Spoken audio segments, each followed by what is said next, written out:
एक बहुत ही important chemical है हमारे शरीर में जिसका नाम आप में से कई लोगों ने तो सुना ही होगा, डोपामाइन। बहुत सारा काम करता है ये। जब भी हम कोई काम अपनी खुशी से करने लगते हैं, जिस काम को करने में हमें प्लेजर मिलने लगता है, जैसे जब हम कोई म्यूजिक सुनते हैं, वो हमें अच्छा लगता है, हम वो म्यूजिक बार बार सुनना चाहते हैं, ये होता है केवल एक स्पेशल केमिकल की वजह से जिसका नाम है डोपामाइन। जब भी हमें सेक्सुअल अराउजल होता है या जब भी हम मोटिवेटेड फील करते हैं, ये सब इसी डोपामाइन की वजह से ही होता है, जो कि हमारे ब्रेन को ऐसे ऑल्टर कर देता है कि स्पेसिफिक चीज़ हमें ज़्यादा अट्रैक्टिव लगे, उसके थ्रू हमें प्लेजर मिले और ब्रेन इसे रिवॉर्ड की तरह प्रस्तुत करे। इससे मोटिवेट होकर आप वो काम बार बार करें और जब आप बार बार वो काम कर लेते हो तो आप उस काम से बोरिंग हो जाते हो और फिर वो काम आप छोड़ देते हो नए प्लेजरेबल काम को ढूंढने के लिए। देखिए, डोपामाइन एक कैटाकोलामाइन केमिकल है, मतलब ये एमाइंस केमिकल्स होते हैं जो कि खुद अमीनो एसिड से ही बने हुए होते हैं।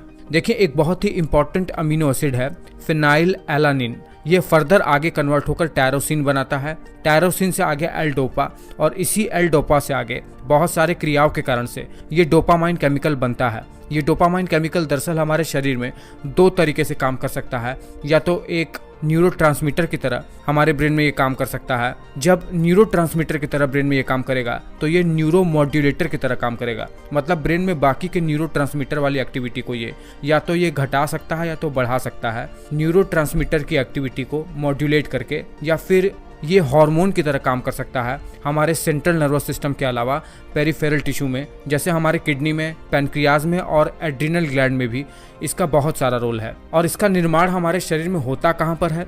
हमारे शरीर में इसका निर्माण मुख्यतया हमारे ब्रेन में होता है, ब्रेन के कई सारे हिस्सों में, और ब्रेन के अलावा भी ये नॉन सेंट्रल नर्वस सिस्टम वाले एरिया जैसे हमारे एड्रिनल ग्लैंड में और बाकी के कुछ जगहों पर भी इसका निर्माण होता है, पर वो बहुत ही कम अमाउंट में होता है। डोपामाइन ये जो केमिकल है ब्लड ब्रेन बैरियर को पार नहीं कर सकता है, यानी ये शरीर के बाकी हिस्सों से सीधे सीधे ब्रेन में नहीं जा सकता है। इसीलिए जब भी ब्रेन को डोपामाइन की ज़रूरत होगी तो ब्रेन को खुद ही इसे अपने लोकल टिश्यू में सिंथेसाइज करना पड़ेगा, तब वो जाकर इसे यूज़ कर सकता है। बाकी के शरीर के हिस्सों से डोपामाइन कभी भी हमारे ब्रेन में नहीं जा सकता है ब्लड ब्रेन बैरियर की वजह से। कुछ ऐसे भोजन भी हैं जिसमें डोपामाइन पाया जाता है, पर वो ब्लड ब्रेन बैरियर की वजह से कभी भी हमारे ब्रेन में नहीं पहुंच पाते हैं। डोपामाइन को डायरेक्टली इंजेक्शन के थ्रू भी हमारे ब्रेन में नहीं भेजा जा सकता है, बल्कि एल डोपा जो कि उसका प्रीकर्सर है वो ब्लड ब्रेन बैरियर को पार कर सकता है, जो कि आगे फर्दर डोपामाइन में कन्वर्ट हो सकता है। अब चलिए आते हैं अपने मूल टॉपिक पर कि ये डोपामाइन हमारे ब्रेन में कहाँ कहाँ पर सिंथेसाइज होता है, सीक्रेट कैसे होता है और ब्रेन में ये फंक्शन कहाँ कहाँ करता है। देखिए, 4 पाथवे हैं हमारे ब्रेन में जो कि बहुत ज़्यादा इंपॉर्टेंट हैं, जिसे डोपामाइन पाथवे के नाम से जानते हैं। ये हमारे ब्रेन में फंक्शन करते हैं और शायद कुछ सबसे ज़्यादा इंपॉर्टेंट पाथवे में से एक हैं।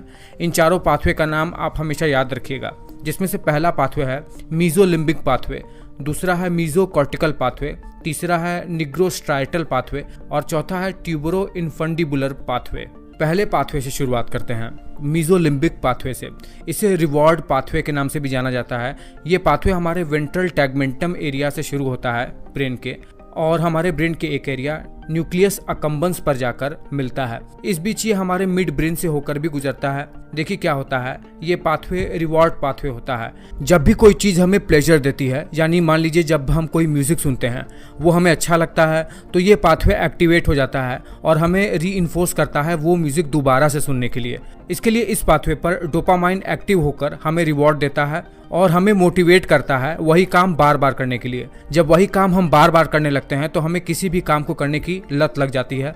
दरअसल रिवॉर्ड मतलब किसी एक्शन को करने के लिए, उसे प्रोवोक करने के लिए जो चीज़ हमें बदले में दी जाती है, उसे रिवॉर्ड कहते हैं। इस केस में हमें बदले में प्लेजर मिलता है। दूसरा पाथवे है मीजोकॉर्टिकल पाथवे। यह पाथवे पहले वाले मीजोलिम्बिक पाथवे से ही एसोसिएट होता है और दरअसल ये इमोशनल रिस्पॉन्स, मोटिवेशन और हमारे मेंटल कॉग्निशन के लिए बहुत इंपॉर्टेंट होता है। दरअसल ये पाथवे भी हमारे वेंट्रल टैगमेंटम एरिया से ही शुरू होता है और हमारे प्री फ्रंटल कॉर्टेक्स की तरफ जाता है। वही प्री फ्रंटल कॉर्टेक्स जिसकी वजह से हम इमेजिन कर पाते हैं, यही से हमारे सोचने समझने की शक्ति विकसित हुई होती है। इसीलिए इमोशनल होकर जब भी हम कोई निर्णय लेते हैं या इमोशनल होकर जब हम मोटिवेट हो जाते हैं तो ये पाथवे एक्टिवेट हो जाता है। तीसरा पाथवे होता है निग्रोस्ट्राइटल पाथवे, जो कि हमारे ब्रेन में एक काले रंग की न्यूक्लियस सब्सटेंसिया नाइग्रा से शुरू होता है और हमारे स्ट्राइटम वाले एरिया तक जाता है। और ये हमारे बेसल गैंग्लिया का पार्ट भी होता है, इसीलिए ये हमारे मूवमेंट में बहुत ज़्यादा इंपॉर्टेंट रोल प्ले करता है। बेसल गैंग्लिया की वजह से ही हम मूवमेंट कर पाते हैं, चल फिर पाते हैं। जब ये पाथवे डोपामाइन की अल्टरेशन की वजह से गड़बड़ हो जाता है तो पार्किंसन डिजीज भी हमें हो सकता है, जिसमें व्यक्ति को हिलने डुलने की समस्या हो जाती है। जो लोग चलते चलते लड़खड़ाने लगते हैं, जिनका हाथ पांव कांपता है, ये सब बीमारी ये डोपामाइन की वजह से ही होता है, इस पाथवे की वजह से। इसीलिए तो इस बीमारी को ट्रीट करने के लिए डोपामाइन से रिलेटेड केमिकल ही पेशेंट को दिया जाता है। और चौथा पाथवे होता है ट्यूबरो इन्फंडिबुलर पाथवे, जिसमें मुख्यतः हाइपोथैलेमस में मौजूद न्यूक्लियस और हाइपोथैलेमस के आसपास मौजूद कुछ न्यूरॉन के सेल बॉडी होते हैं, जो डोपामाइन सिंथेसिस करते हैं, सीक्रेट करते हैं और बॉडी में अपना फंक्शन करते हैं। जैसे हाइपोथैलेमस में मौजूद आर्क्यूएट न्यूक्लियस और पैरावेंट्रिकुलर न्यूक्लियस में डोपामाइन का सिंथेसिस होता है। इससे सिंथेसिस हुआ डोपामाइन सीधे हमारे पिट्यूटरी ग्लैंड पर जाता है और वहां पर प्रोलैक्टिन सेल को इनहिबिट करता है प्रोलैक्टिन हार्मोन को रिलीज करने के लिए। यानी प्रोलैक्टिन हार्मोन इसकी वजह से रिलीज होना बंद होता है, जो कि ह्यूमन में मिल्क प्रोडक्शन में बहुत मदद करता है। इसी तरह हमारे हाइपोथैलेमस के पास एक एरिया है जिसे कहते हैं जोना इनकर्टा।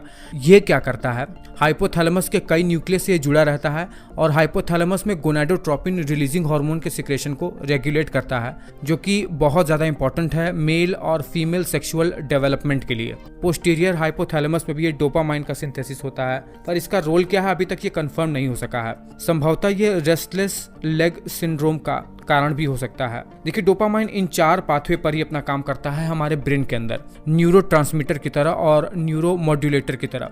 अब आते हैं कि डोपामाइन हमारे सेंट्रल नर्वस सिस्टम के बाहर कैसे काम करता है और इसका काम क्या क्या होता है। हमारे ब्लड सर्कुलेशन में डोपामाइन का अमाउंट ट्रेस किया गया है, तो जाहिर सी बात है कि ये हमारे सेंट्रल नर्वस सिस्टम के अलावा भी कहीं ना कहीं तो सिंथेसाइज ज़रूर हो रहा होगा। मैंने आपको एक वीडियो में बता रखा है कि हमारे एड्रीनल ग्लैंड का मेड्यूला एड्रीनलिन हार्मोन और नॉर एड्रीनलिन हार्मोन का निर्माण करता है। दरअसल ये सब डोपामाइन हार्मोन से ही प्रोड्यूस होते हैं। डोपामाइन ये एड्रीनलिन और नॉर एड्रीनलिन का प्रीकर्सर होता है, जो कि एड्रीनल मेड्यूला खुद बनाता है। संभवतः किडनी में भी इसका कुछ मात्रा और डाइजेस्टिव सिस्टम में भी थोड़ा बहुत डोपामाइन का सिंथेसिस होता है।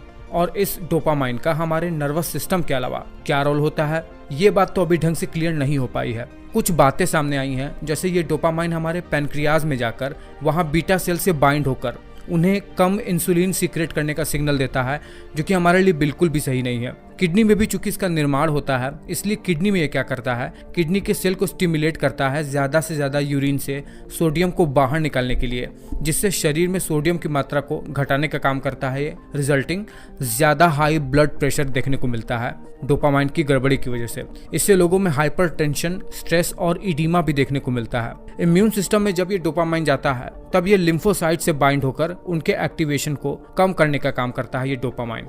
देखिए, डोपामाइन एक बहुत ही ज़्यादा इंपॉर्टेंट न्यूरोट्रांसमीटर और हार्मोन है। ब्रेन में तो इसका बहुत ज़्यादा इंपॉर्टेंट रोल है। मैंने आपको इसका पाथवे बता ही दिया कि कैसे ये हमें मोटिवेट करता है, कैसे ये हमें प्लेजर का सेंसेशन कराता है और कैसे ये हमारा सेक्सुअल डेवलपमेंट भी करवाता है।